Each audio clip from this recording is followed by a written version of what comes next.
이렇게 표현합니다. 우리 같이 한번 읽겠습니다. 시작. 사람의 주요한 목적은 영원토록 하나님을 영화롭게 하고 즐거워하는 것입니다. 네, 그렇습니다. 첫 번째 질문이 바로 이렇게 시작하는 거죠. 사람의 주요한, 주된 목적이 무엇이냐라고 묻고 있는 것입니다. 여기서 이제 영문을 보면 What is the chief end of man이라고 표현하는데요. 여기서 보는 이제 end라는 단어는 목적이라는 표현으로 쓰였는데요. 주된 목적, chief end라고 표현하는데요. 이 표현은 목적이라고 사용할 때 이 end라는 단어는 잘 사용하지 않죠. 보통 우리가 purpose나 aim이나 goal이나 object 같은 단어, 목적을 의미하는, 지금부터 졸리시면 안 돼요. 뭔가 이렇게 졸리시면 안 돼요. 이거 금방 끝납니다. 영어는 별로 나오지 않습니다.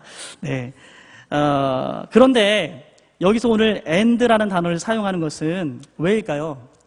그것은 바로 이 영어 end에는 시간, 사건, 활동의 끝이라는 뜻 외에도 바로 목적이라는 의미를 가지고 있기 때문입니다. 왜냐하면 이 목적이라는 것은 원래의 시간과 사건과 활동 그 끝의 이야기, 결국 이 사건과 이 활동과 이 이야기의 끝이 어떻게 되는가, 그 목적이 무엇인가, 그 의미가 무엇인가를 표현하는 의미로 end라는 단어를 사용하는 것이죠.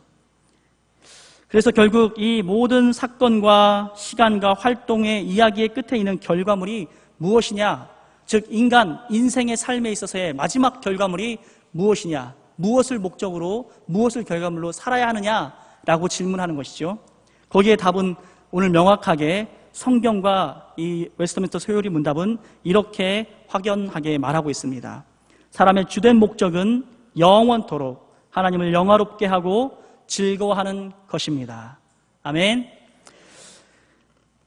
사람의 주요한 목적은 인생의 끝에서 우리의 삶을 가장 행복하고 또 의미 있게 만들어줄 그 결과물은 무엇인가, 이것을 우리가 찾아야 된다는 것이죠. 여러분, 영국의 한 저널리스트가 한국에 와서 이제 생활을 하면서 이제 지내면서 책 한 권을 썼는데요. 그 책의 제목은 바로 이런 제목입니다. 기적을 이룬 나라, 기쁨을 이룬 나라. 책 제목은 기적을 이룬 나라, 기쁨을 이룬 나라입니다. 제목만으로도 여러분 어떻습니까? 무엇을 이야기하고 싶은지 잘 와닿으시죠? 그렇죠? 기적은 우리가 어떤 기적을 이루었습니까? 경제발전이죠. 경제발전. 가장 못 사는 나라에서 이제는 선진국을 앞두고 있는 그런 나라로 우리가 성장을 했죠. 그래서 세계에서는 우리나라의 모습을 보고 기적이라고 말합니다. 그런데 여러분, 이 기적을 이루기 위해서 사실은 우리가 많은 것들을 희생했어요. 시간, 가족과의 사랑, 또 모든 어떤 인생의 목적과 목표와 의미를 어디에다 만뒀습니까? 경제 성장이죠. 잘 살아보는 거죠. 배고프지 않고 배부르게 윤택하게 살아보는 것이 우리의 어떤 목표였죠. 목적이었죠. 그래서 결국은 그 목표를 이룬 나라가 바로 우리나라입니다. 그런데 여러분 어떻습니까? 여기까지 오게 되면서 그동안 많은 것들을 희생하고 무한한 경쟁 속에서 많은 것들을, 내 시간, 행복, 가족과의 시간들, 또 의미 있는 삶을 위한, 그러니까 돈이 전제되지 않는 한 내가 정말 해보고 싶었던 그런 일들, 우리가 그런 것들을 시도하지 못하고 돈을 많이 벌 수 있는 일에만 이 사회가, 이 시대가, 또 이 나라가 그렇게 우리 국민들이, 또 학생들이, 또 자녀들이, 또는 회사의 사원들이 그렇게 살아가도록 만들었고, 또 그렇게 조장하고, 또 그렇게 채찍질하는 그런 사회 속에서 우리가 살아왔던 것이죠. 나라가 그렇게 뭔가 이렇게 목표를 제시하고 거기까지 가자. 2만 불. 처음에는 2만 불이 아니었죠. 몇천 불, 만 불, 15,000불. 이렇게 뭔가 점점 더 커지더니 그렇게 달려왔던 시대가 우리죠. 그래서 결국은 잘 살게 되었지만 이제 이 삶의 어떤 이 속도에서 우리가 멈추질 못하고 있음을 많이 느낍니다. 이게 어떤가, 우리가 생각했던 이 경제적인 어떤 성장의 목적은 이루었지만 이것을 통해서 우리가 정말 누려야 될 것, 이것을 통해서 우리가 정말 가져야 할 의미들, 이게 기적을 이룬 뒤에, 경제적으로 성장한 뒤에 무엇을 할 것인가, 먹고 살만해진 뒤에 무엇을 할 것인가에 대한 어떤 그런 대책도, 어떤 철학도, 어떠한 정책도, 그리고 개인의 삶 속에서 어떤 삶의 의미도 목적도 없이 달려왔던 우리들에게 오늘날은 남아있는 것은 허무이고요. 오늘날 우리에게 남아있는 것은 욕심이고요. 오늘날 우리에게 남아있는 것은 두려움이 남아있습니다. 왜요? 많이들 잘 사는 사람들, 내 주변의 사람들은 잘 나가고 많은 사람들은 잘 사는데 나는 도태될까 봐, 나는 그렇게 살지 못할까 봐 두려움 때문에 이 속도에서 조금 더 늦추지 못하고 좀 더 빨리, 좀 더 높이, 좀 더 많이 이를 외치며 사는 것이 오늘날 이 시대의 우리들의 삶의 모습은 아닌가 생각됩니다. 오늘 주변에 많은 사람들이 그렇게 살고 있고, 하물며 믿음의 사람들조차도 오늘 삶의 목적을 그런 성장과 물질과 소유에 두고 살아가는, 두려움이 근본 삶의 에너지가 되어서 살아가는 사람들이 참 많이 있다는 것을 보게 되는 것이죠. 어떻게 보면 하나님도 우리의 이 두려움을 잠재시켜 주시고 우리에게 더 높이, 더 빨리, 더 많이 무엇인가를 성취하고 성공하고 이룰 수 있도록 나를 도와주시는 분으로 여기며 살고 있는 것이 혹시 우리들은 아닌지, 혹시 내 모습은 아닌지 경계하고 주의해야 할 때에 우리가 살고 있습니다. 그 시기에 지금 우리가 서 있다는 것이죠. 그러한 관점으로 이 질문을 다시 한번 우리 자신에게 하고 또 이 답을 우리들이 스스로 고백할 때, 정말 나는 내 인생의 목적과 의미를, 내 인생의 최고, 내 인생의 정말 최상, 내 인생의 가장 큰 목적과 의미를 하나님을 기쁘시게 하고 그분을 즐거워하고 그분 안에 머물러 있는가.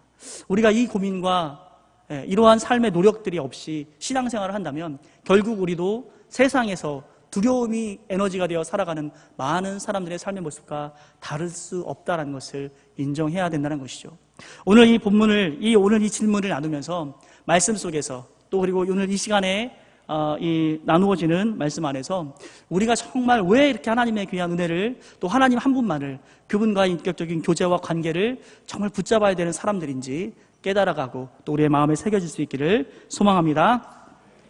자, 결국 이런 상황에서 우리가 정말 더 많은 것, 더 큰 소유, 더 많이 쌓아두는 재물들, 그리고 내가 누릴 수 있는 어떤 쾌락과 기쁨들, 이것이 인생의 목적이 되었을 때 그 사람의 삶이 어떤가, 그 사람의 삶의 모습이 어떤가를 오늘 성경에서는 솔로몬을 통해서 가장 잘 보여주고 있습니다.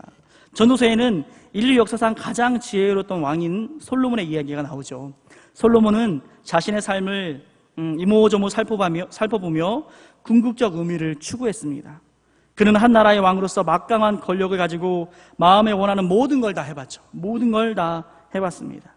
자기 눈이 원하는 것과 마음이 즐거워하는 것을 서슴지 않고 해봤는데 그가 결국 내린 결론은 자기 손으로 한 모든 일이 다 헛되어 바람을 잡는 것이며 해 아래 무익한 것이었다라는 것이었죠.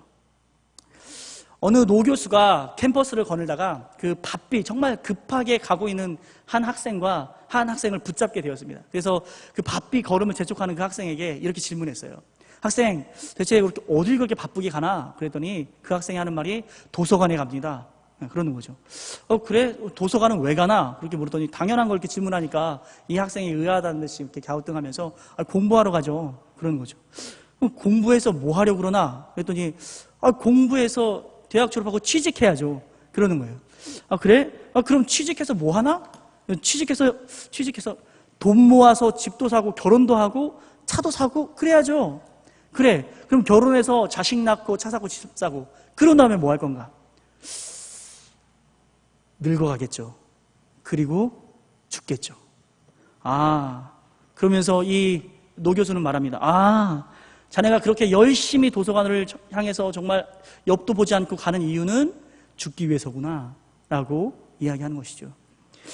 사랑하는 여러분, 사람의 삶에 있어서 정말 분명한 가치와 분명한 목적이 상실된 채 열심을 낸다는 것은 여러분, 그것은 허무한 인생의 결론으로밖에 다다를 수밖에 없습니다. 인간의 그 죽음에 대한 문제, 이 영원에 대한 문제를 해결하지 않고 그저 인생에서 주어진 숙제들에 열심을 낸다면 그것은 결코 그 인생에 있어서 가치 있는 어떤 온전한 목적을 이루는 그러한 결과를 가져갈 수 없죠. 인생에서 어떤 속도라든지 인생에서 어떤 성취라든지 성공보다 더 중요한 것은 목표와 목적을 바르게 갖고 나아가는 것인 줄 믿으시기 바랍니다. 사람이 살아가는 동안 분명한 정말 더 가치 있어 보이는 것도 있죠. 분명히 이것보다는 이게 더 가치 있어, 아니면 이것보다는 이게 더 중요해 라고 여겨지는 것들이 있습니다. 예를 들어서 이런 거죠. 지혜가 우매보다 더 뛰어남은 빛이 어둠보다 뛰어남과 같다. 또 하지만 지혜자나 우매자나 모두 죽어서 영원히 기억함을 얻지 못한다는 면에서 다를 바가 없다라고 전도서는 이야기합니다. 심지어 죽는다는 점에서는 사람이 짐승보다 더 나은 점이 없다라고 말합니다. 그래서 모든 것이 다 헛될 뿐이다라고 전도서는 이야기하고 있죠. 그래서 성경은 죽음, 즉 시작과 끝의 문제를 해결하지 못하고 이 땅에서 이룬 모든 결과물은 결국 헛된 것에 지나지 않는다라고 말합니다. 이 모든 것에서 있어, 이 모든 것이 헛되다라는 것에 있어서 예수님도 이런 비슷한 말씀을 하셨는데요. 바로 어떤 한 부자에 대한 비유이죠. 그 말씀 한번 같이 살펴볼 수 있으면 좋겠는데, 누가복음 12장 16절에서 21절의 말씀입니다. 누가복음 12장 16절에서 21절의 말씀입니다. 우리 한번 같이 교독했으면 좋겠습니다.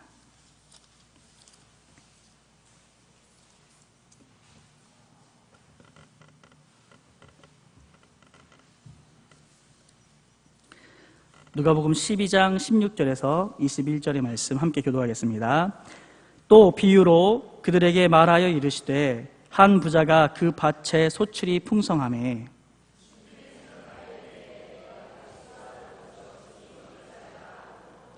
또 이르되 내가 이렇게 하리라. 내 곡간을 헐고 더 크게 짓고 내 모든 곡식과 물건을 거기 쌓아두리라.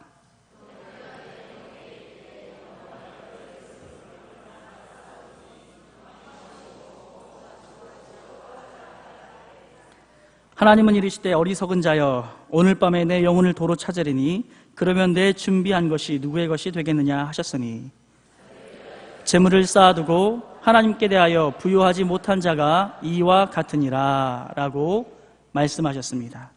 이 말씀 무슨 말씀입니까? 재물을 쌓아두고 어떤 한 사람이 정말 주체하지 못할 정도로 일이 잘 되는 거예요. 뭔가 이렇게 곡식을 심었다 하면 풍년이고, 뭔가 이렇게 손만 댔다 하면 사업이 성공하고, 그래서 주체하지 못할 정도로 돈이 계속 쌓이고 뭐 곡식이 쌓이니까 결국 하는 생각이 바로 자연스럽게 엄청 큰 창고를 지어서 거기에 내 보물들을, 내 곡식들을 다 쌓아야겠다라고 생각한 거죠. 하지만 하나님은 오늘 내가 너의 영혼을 찾으리니 그러면 그것이 다 누구의 것이 되겠느냐.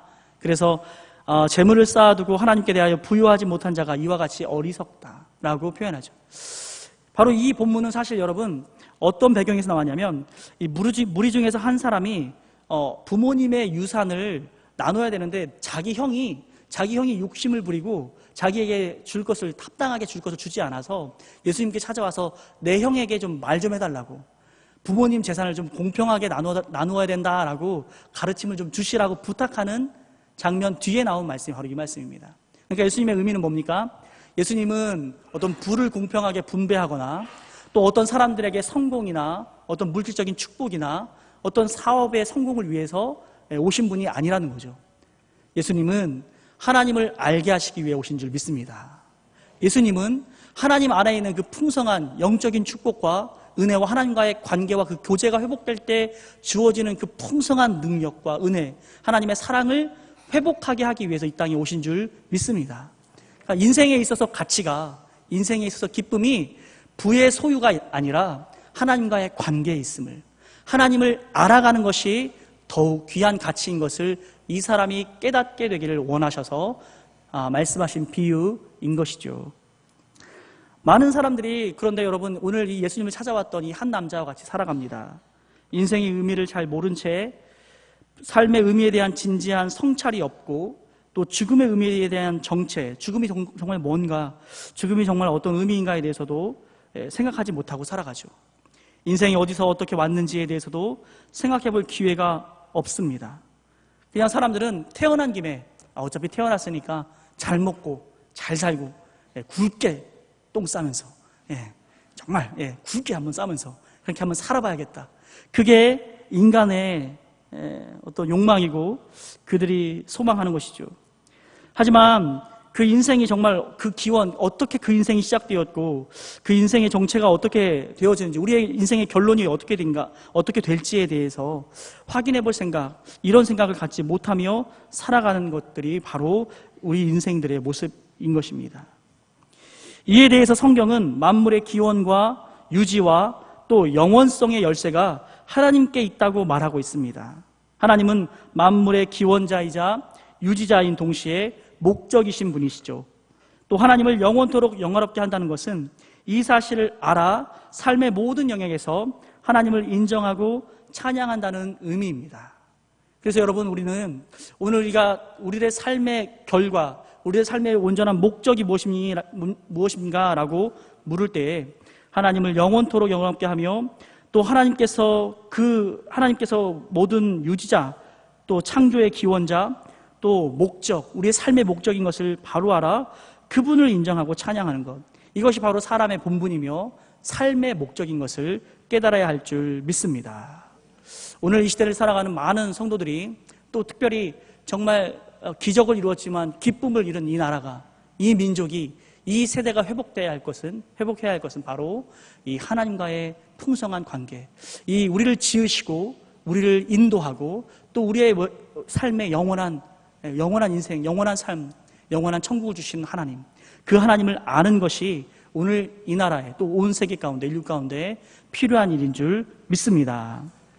사람은 하나님 안에서 자기 존재와 기원과 생명의 원천과 삶의 목적을 발견해야 하는 것이죠. 하나님을 떠난 사람은 마치 포도나무에서 떨어진 가지에 지나지 않습니다. 그저 말라 죽어갈 뿐입니다. 아무런 열매가 없는 인생이 되는 것이죠. 따라서 만물의 기원과 유지자와 목적이신 하나님을 인정하며 영화롭게 하는 것이 사람의 가장 본질적인 목적입니다. 이것을 우선하지 않으면 이 땅에서 쌓은 재물도 명예도, 인간의 유통기한, 그러니까 천수이죠. 한계 수명인 이 70년, 80년이 지나면 그 모든 것은 의미를 잃고 마는 것이죠. 신자들이 신앙생활을 하면서 기도에 힘쓰는 이유는 절대로 이 재물을 더 많이 쌓거나 명예와 신분을 높이는 데 있지 않습니다. 기도의 이유는 오히려 자신을 부정하는 데 있습니다.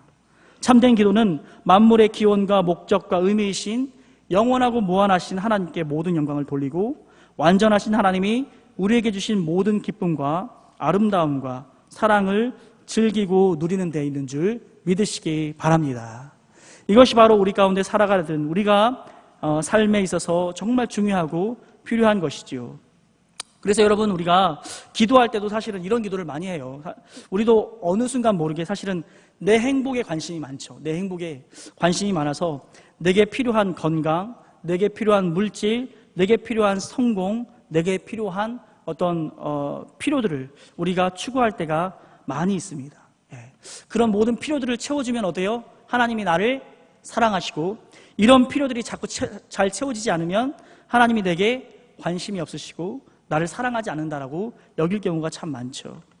근데 여러분, 근데 질문을 한번 바꿔보면 어떻습니까? 질문을 한번 바꿔보면, 하나님이 우리에게 건강을 주셔야 될 이유가 있습니까? 하나님이 우리에게 물질을 주셔야 될 이유는 무엇입니까?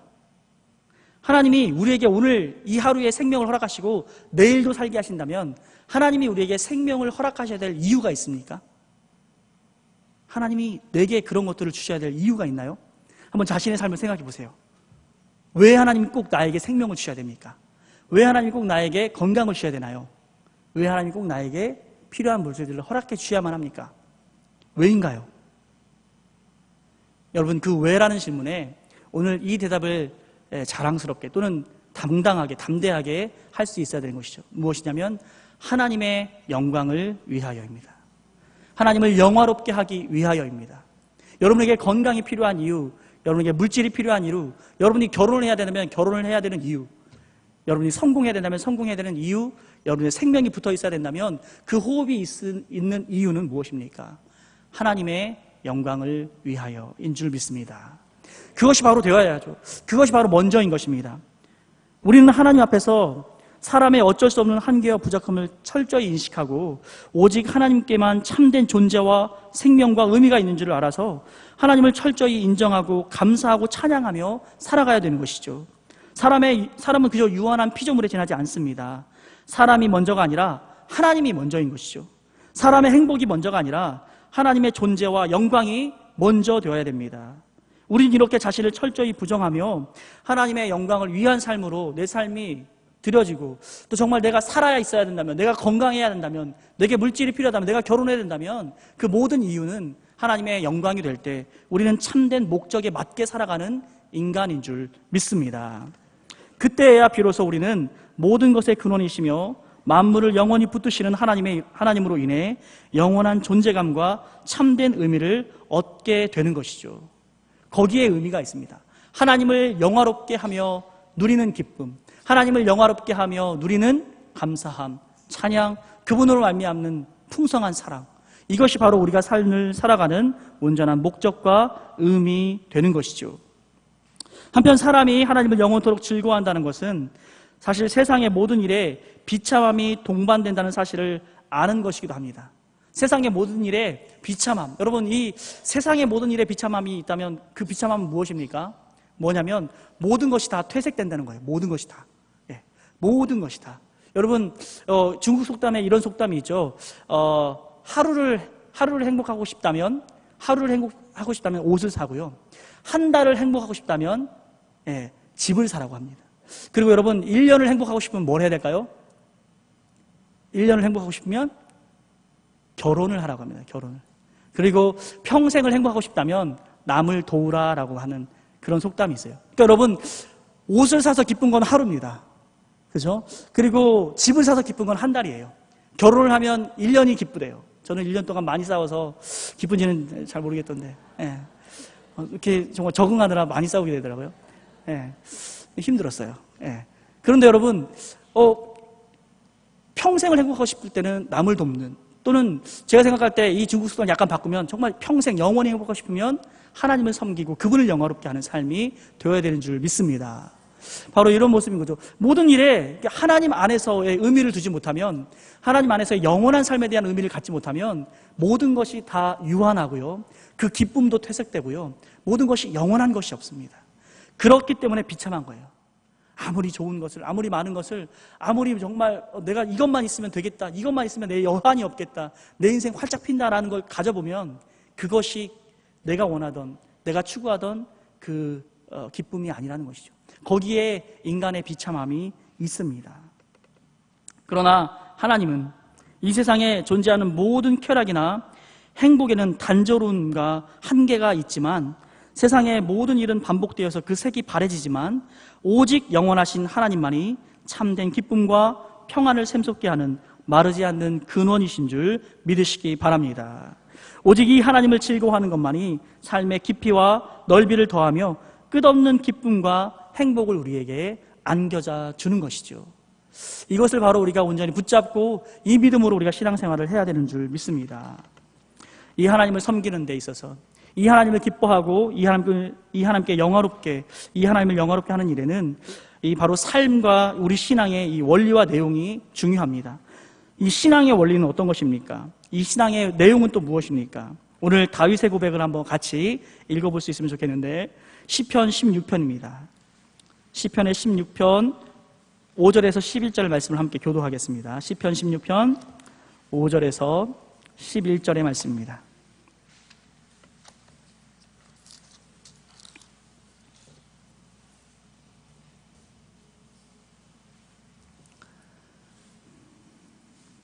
제가 5절을 읽겠습니다. 시편 16편 5절에서 11절입니다. 여호와는 나의 산업과 나의 잔의 소득이시니 나의 분깃을 지키시나이다.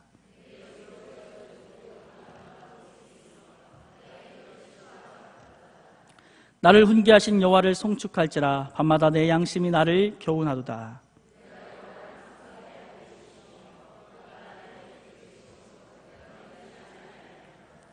여러분은 나의 마음이 기쁘고 나의 영도 즐거워하며 내 육체도 안전히 살리니,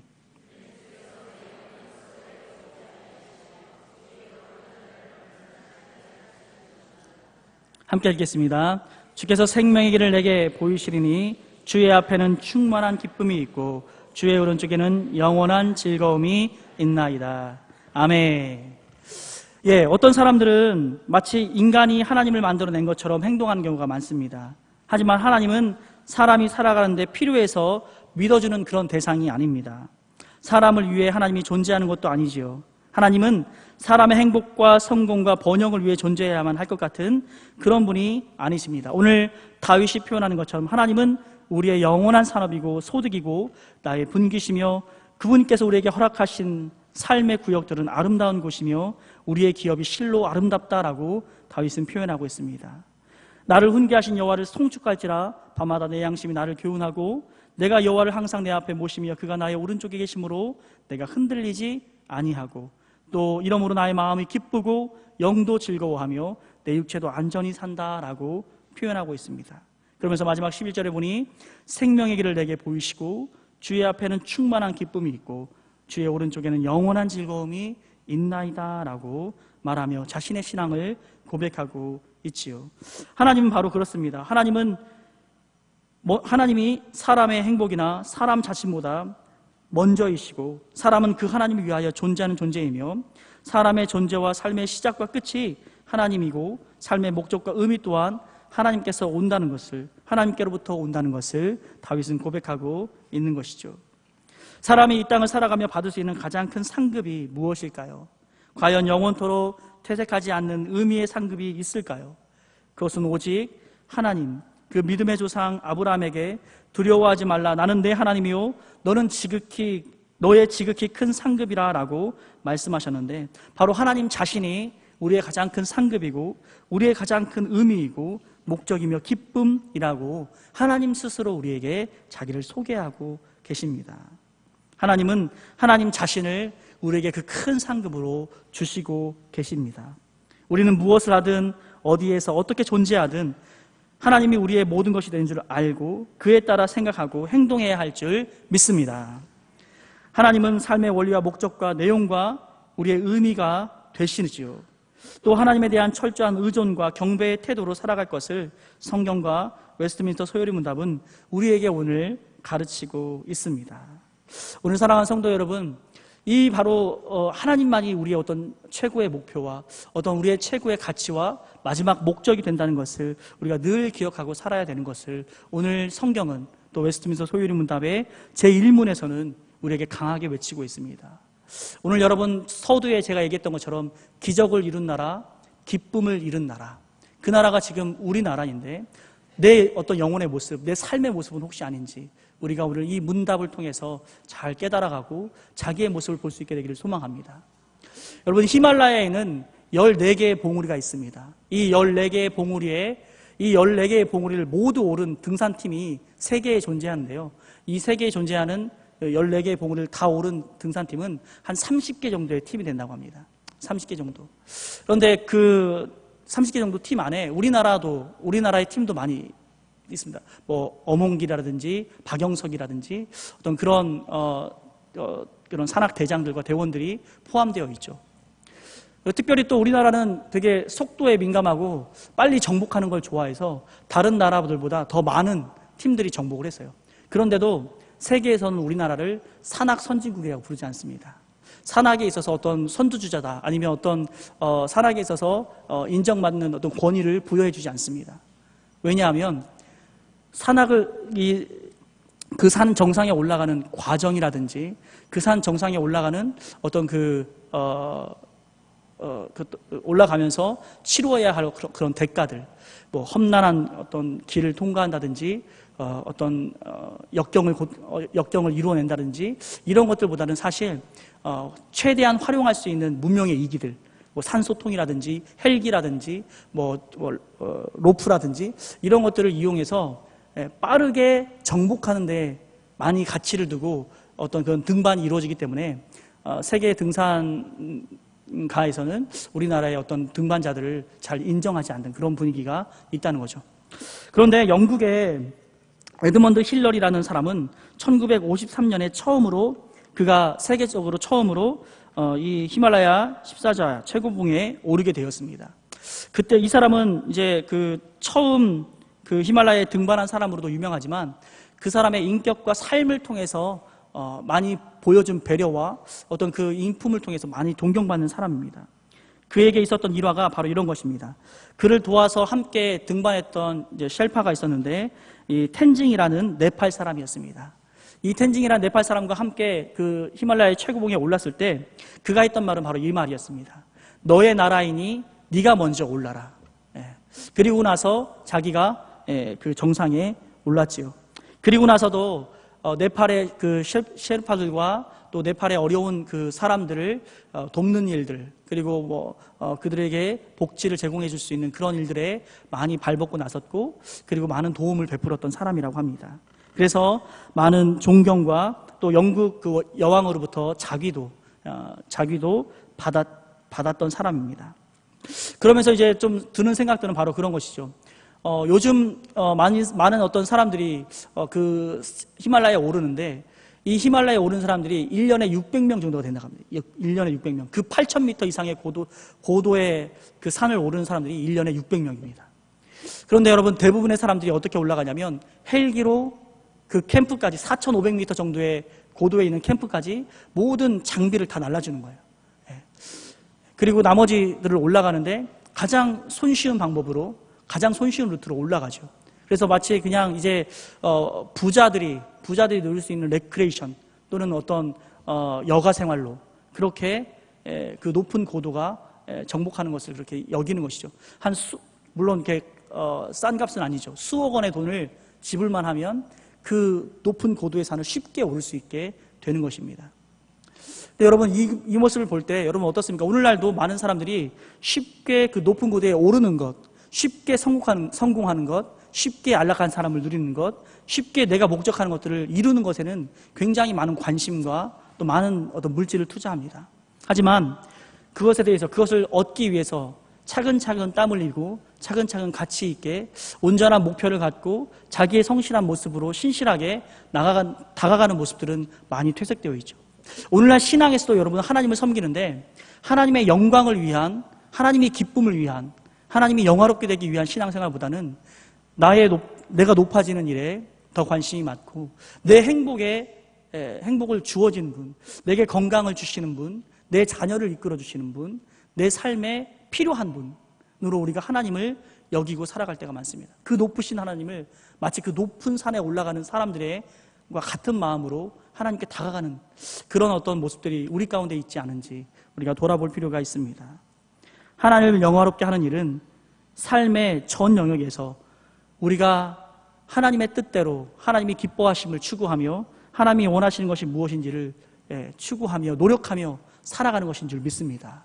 그저 하나님의 은혜로 다 되겠지, 하나님이 허락하시면 되겠지, 또 하나님은 나를 그렇게 이끌어주시는 전능하신 하나님, 내 아버지시니까 내게 좋은 대로 해주시겠지, 막연한 그런 기대로 하나님께 나가는 것이 아니라 하나님을 영화롭게 하기 위한 내 삶으로, 영화롭게 하기 위해서 나 자신을 부정하며 어렵고 곤란하고 불이익이 있더라도 주님이 기뻐하실 그 길을 걸어가는 그런 노력이 교회에서뿐만 아니라 여러분, 우리가 다니는 학교에서, 우리가 거처하는 직장에서, 또 우리가 만나는 자녀들과 우리 가정에서 이루어져야 될 줄 믿습니다. 어디서나 하나님이 나의 모든 생각과 내 모든 말과 내 모든 행동의 중심이 되며 언제나 하나님을 즐거워하는 삶을 사는 것, 그것이 바로 오늘 이 시대, 이 사회 가운데서 우리가 살아가야 할 믿음의 삶인 줄 믿으시기 바랍니다. 우리 같이 한번 이 고백만 서로 한번 나누고 말씀을 마치기 원합니다. 우리 같이 한번 이 고백을 나눌 텐데, 이 고백은 뭐냐면 하나님의 영광을 위한 삶이 나에게도 복입니다 라고 우리 같이 한번 서로에게 고백했으면 좋겠습니다. 하나님의 영광을 위한 삶이 나에게도 복입니다. 우리 앞뒤로도 한번 같이 한번 나눠볼까요? 함께 인사해 볼게요. 하나님의 영광을 위한 삶이 나에게도 복입니다. 네, 그렇습니다. 하나님의 영광을 위한 삶이 나에게도 복입니다. 왜냐하면 하나님의 영광을 위한 삶에서는 여러분 실패도 있고요, 좌절도 있고요, 역경도 있고요, 아픔도 있습니다. 내 행복을 위한 삶에서 실패가 있을 때, 역경이 있을 때, 아픔이 있을 때 우리는 실망하고 낙심하고 좌절합니다. 하지만 하나님의 영광을 위한 삶에서의 실패와 낙심과 좌절과 아픔과 어려움은 그분을 더욱 빛나게 하는 도구가 되는 줄 믿습니다.